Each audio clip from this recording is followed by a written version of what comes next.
ഇപ്പം എക്സിൽ വരുന്ന പുതിയ AI ആണ് ഗ്രൂക്ക് AI. ഇപ്പം ഈ ഒരു ഗ്രൂക്ക് AI നമ്മൾ യൂസ് ചെയ്യുകയാണെന്നുണ്ടെങ്കിൽ അപ്പം അതിൽ നമ്മുടെ ഡാറ്റാസൊക്കെ അതിൻ്റെ ട്രെയിനിങ് പർപ്പസിനായിട്ട് യൂസ് ചെയ്യാറുണ്ട്. ഇപ്പം നമ്മുടെ ഡാറ്റാസ് ട്രെയിനിങ് പർപ്പസിന് കൊടുക്കണ്ടെന്നുണ്ടെങ്കിൽ നമുക്ക് അത് ഓഫ് ചെയ്യാവുന്നതാണ്. ഇപ്പം ഈ ഒരു വീഡിയോയിൽ നമ്മൾ നോക്കാൻ പോകുന്നത് നമ്മുടെ ഇൻഫോർമേഷൻ ഗ്രൂപ്പായിട്ട് ഷെയർ ചെയ്യുന്നത് എങ്ങനെ ഓഫ് ചെയ്യാം എന്നുള്ളതിനെ കുറിച്ചിട്ടാണ്. അതിന് വേണ്ടിയിട്ട് എക്സ് ആപ്ലിക്കേഷൻ ഓപ്പൺ ചെയ്യുക. ഓപ്പൺ ചെയ്ത് കഴിഞ്ഞാൽ മുകളിൽ പ്രൊഫൈൽ ഫോട്ടോ കാണാൻ പറ്റും, അതിൽ ക്ലിക്ക് ചെയ്യുക. അതിൽ ക്ലിക്ക് ചെയ്താൽ സെറ്റിങ്സ് ആൻഡ് സപ്പോർട്ട് എന്നുള്ള ഓപ്ഷൻ കാണാൻ പറ്റും, അതിൽ ക്ലിക്ക് ചെയ്യുക.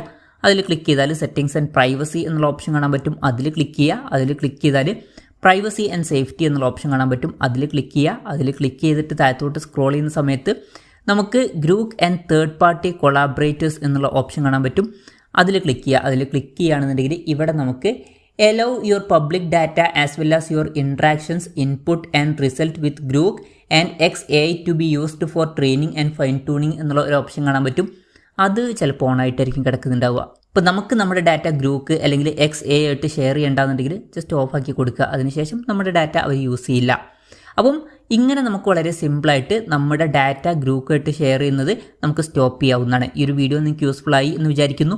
എന്തായാലും ഈ വീഡിയോ പറ്റിയിട്ടുള്ള നിങ്ങളുടെ ജെന്യുവൻ ആയിട്ടുള്ള അഭിപ്രായം ജസ്റ്റ് ഒന്ന് കമൻറ്റ് ചെയ്യുക. അതുപോലെ തന്നെ ഇതുപോലുള്ള വീഡിയോസ് ഇനിയും കാണാൻ താല്പര്യമുണ്ടെന്നുണ്ടെങ്കിൽ ഈ ചാനൽ സബ്സ്ക്രൈബ് ചെയ്യാവുന്നതാണ്.